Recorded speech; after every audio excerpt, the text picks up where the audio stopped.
Hi Mohit, good morning. Always a pleasure to see Hi. you. Morning, Suyash. Always great to be on your show. Now, Mohit, we have been, the last time we were chatting, you were of the opinion that, perhaps it's time to stay away from the markets for some time now. There was a big, event in the in the name of, Fed keeping the policy rates unchanged. Does that change the overall sentiment? Because we have seen a good bit of run up since then. Totally, Suyash. I think, look, honestly, market is a good teacher always, and market makes you eat humble pie at many times, right? So one movement, one single line from Fed can actually change the way markets react and see risk or perceive risk, and that is what has actually happened.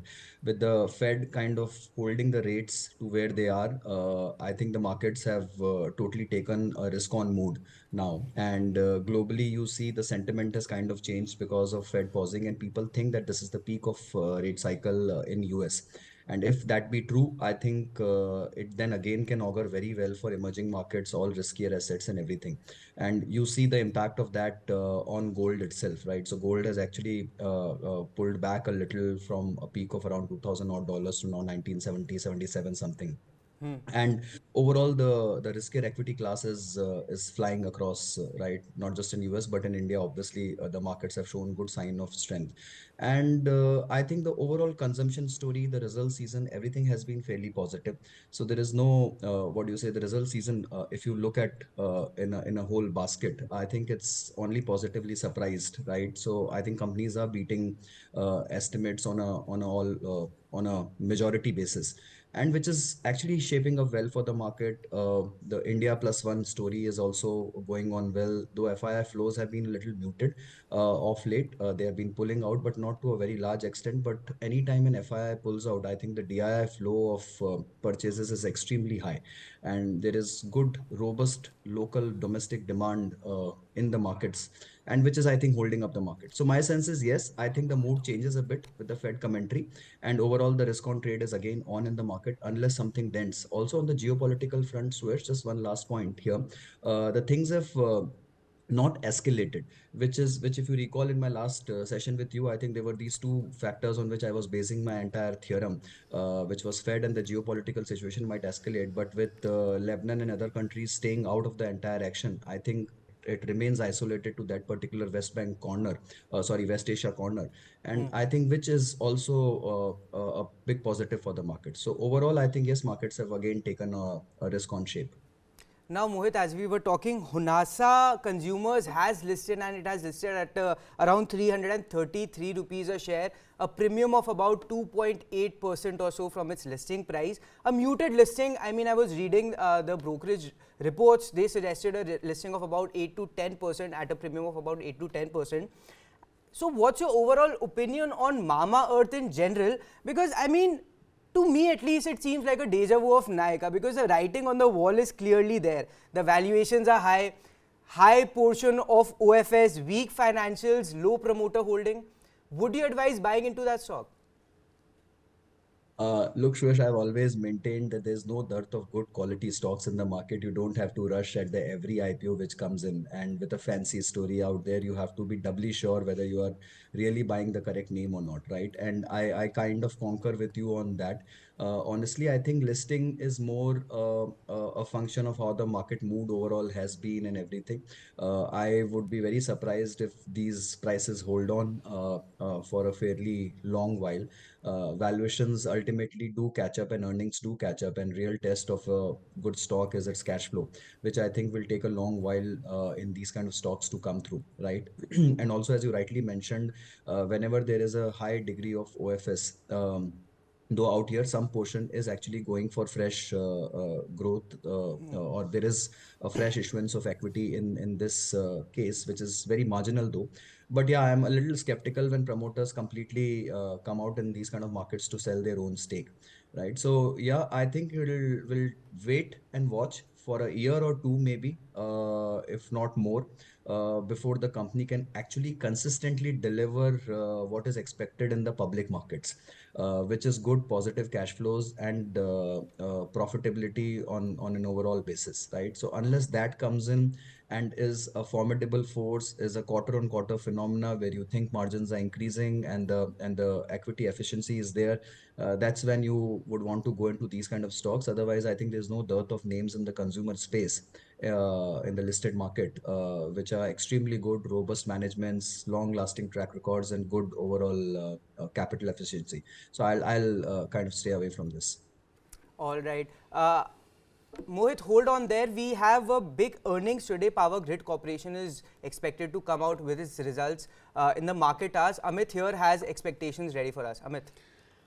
Not just expectations, there is a trend in the sector as well. So what the market is expecting is there's a slight fall in revenue of 0.5%, which will expectedly come in at 11,055 crores, down from 11,150.57 crores the same quarter last year. This is probably due to the contributions from the consultancy businesses. All right. So a shortfall, a decline in net profits are curiously likely to rise 25%, as much as 25%, coming in at 4,178, up from 3,650 crore levels the same quarter last year. Now, just if we look at the stocks, Power Grid Corporation has almost in the last 1 year, from November 6th, 2022, it has gone up over 20%, even though there is a marginal down today of 1%, but almost over 20%, there has been a rise and continuous rise over the year. If we look at the competition, Tata Power has gone up 8.9% during the same year. All right. JSW Energy 16.25%, NHPC 14.8%. The only black sheep that is not doing well for obvious reasons is Adani Energy, which has gone down. So, Mohit, I have a question for you. Is it because of the policies of the government favoring the coal sector and coal production going up in the last 1 year? Almost, it's gone up to 67.27 million tons, up 16.1% year on year. Is it because of that, or is it just a good sector to look at right now with the smart cities and everything coming up? Look, I honestly think it's a combination of all the factors coming in this space, and it's been a long while homecoming for all these PSUs, infra-related stocks, so on and so forth, right? I think obviously coal production, the focus on coal production, domestic coal production has been extremely high because we've always been a coal importing country.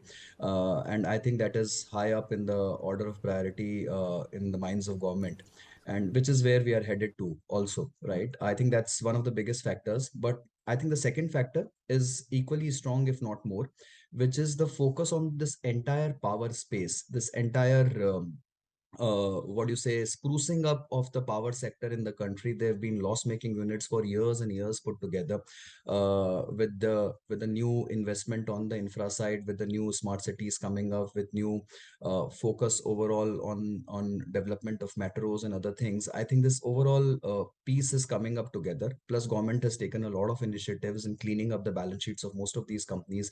Power Grid enjoys a very unique space in this entire category, where it has where it is, what do you say, more in a favorable space because of it being a government backed entity. So it has that kind of first access to the government orders, so on and so forth. So yeah, I think in that space, it's a very interesting and a fascinating company. I think the overall sector is going through a large cycle of reforms and is going through a large cycle of what do you say, upgradation, large cycle of India coming, this whole story of modernizing of the country coming together. So I think it will be a long time beneficiary if the government policies remain favorable. If the focus of the government remains per se on the infra sector, then I think yes, this is a fairly long term trend to catch. Yeah, Mohit, yeah, like taking on from what you said, there have been government initiatives, policy amendments contributing to this progress. Now, there's another sector that we have been looking at of late, Suyash and Mohit. Now, in banking, journal provisions on the balance sheet is something that banks set aside in anticipation of losses, bad debts, bad assets. Now, SBI came out with their result recently, and that is what triggered it. They have, for their year-on-year, their provisions have been down as much as 96.2%. Oh. Their profits have just gone up 8%. HDFC, same during the same time, year-on-year, down 10.4% their provisions. Profits just up 6%. ICICI Bank down 64.6% in their provisions allotment. Profits are up 36%. Canara Bank down 28.3%. Bank of India down 57%. Their profits were, of course, also 52%. The only anomaly in this were Bank of Baroda. It rose 11%, but they have had to put provisions aside because of their internal issues that have been coming to light. Axis Bank, which recently concluded its takeover of India's Indian wing of Citibank, they set aside 48%. That was up 48%. And Dena Bank, quarter on quarter, their provisions were down. They are in a loss. Oh. But year on year, their provisions were up. Mohit, my question to you is, does it augur well for the banking industry, or is it just something that banks are doing to shore up their profits? Uh, Look, so honestly, I think on the overall banking space per se, we are extremely bullish on both the PSUs and the private sector banking space. Except, as you rightly mentioned, except for Bank of Baroda, I think the results have been overall fantastic on the bunch. SBI results were terrific, right? The cleaning up of the balance sheets is a story in real. And for last 2-3 years post-COVID, the way cleanup of balance sheets have happened, the way NPA numbers have come out.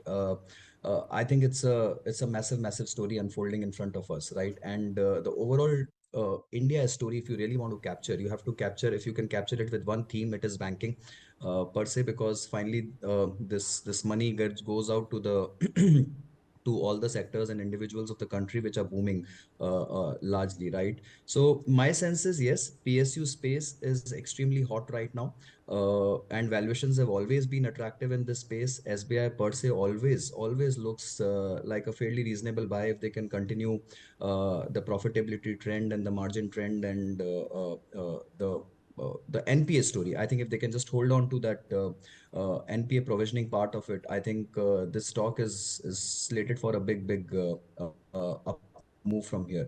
On the private sector banking space also, we've been fairly bullish. I think that's one space which has just not clicked for last 1 odd year. All the big names per se, which is your HDFC, Axis, Kotak, even ICICI to a large extent for last 1 year, hasn't delivered any great returns, right? So, and I think this is again a long time overdue kind of a move. If the overall story continues to be the way it is, I think this entire pack, the private and the PSU pack, should really surprise on the upside. Mohit, just an additional question. When provisions go down as much as 96%, it does raise eyebrows. Do you think banks are doing their homework better that they do not have to set aside funds for bad loans? And also to add to that, provisions are coming down at a time when we are in a high interest rate regime. Yes. I mean, the defaulting probability is much higher over here. So what's going on? Okay, I think that's a that's quite a skeptical question from you, Suyash. So yeah, I understand where you're coming from. A high interest rate regime should definitely hit the lowest strata of the borrowers, either be corporates or the individuals, and which is not happening right now. But you have to also understand the background of it. RBI hasn't raised as much as other global peers have done, right? I think here the central bank has been extremely prudent in terms of the rate hikes, and we have been fairly stable on the rate regime for a long while now. My sense is I think the credit here goes to the central bank completely. They've not been overtly aggressive trying to tackle inflation because they've realized the true causes of inflation, and they've gone only to an extent where they can really see that the credit growth or the credit quality of the country doesn't get hampered to a large extent. However, having said which, I think if the rates remain high for a fairly long while, Suresh, what you are saying might actually come up true, because we've seen in US high rates have resulted in few banks collapsing, right? you saw a couple of cases in US where the lower strata of banks actually collapsed, and which is a global story. As the rate remains elevated, you will see the lower strata of borrowers keep getting eliminated from the overall ecosystem.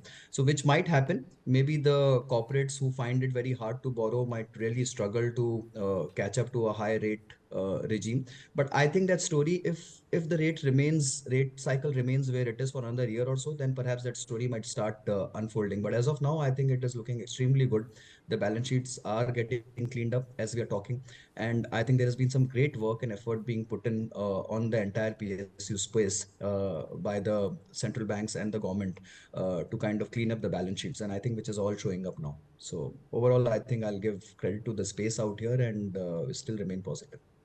All right, positive on bank and India in general. Mohit, always a pleasure speaking to you, sir. Appreciate you joining us here on First Take. Thank you so much. Thank you.